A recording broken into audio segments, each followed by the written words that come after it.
We're at North County Indian Motorcycles, and today we're looking at a 2020 Triumph Tiger Desert Edition in Sandstorm. So this is a dual sport motorcycle, so we have these spoked wheels, brake discs in the front, both sides with Brembo calipers. We have the SW Motec engine protection cages, top and bottom. This also has a nice skid plate on it. This has a center stand as well as a side stand, which it is sitting on right now. We have the saddlebags, which are locking, hard mounted, but quick release.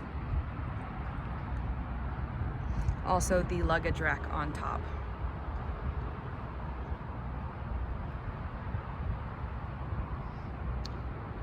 The handlebars are on risers.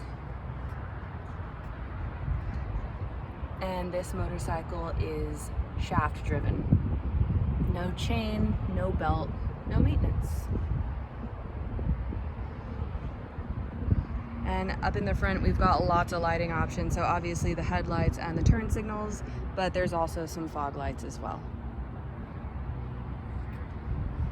We're at North County Indian Motorcycles, located in San Marcos, California, and we're open for test rides 6 days a week.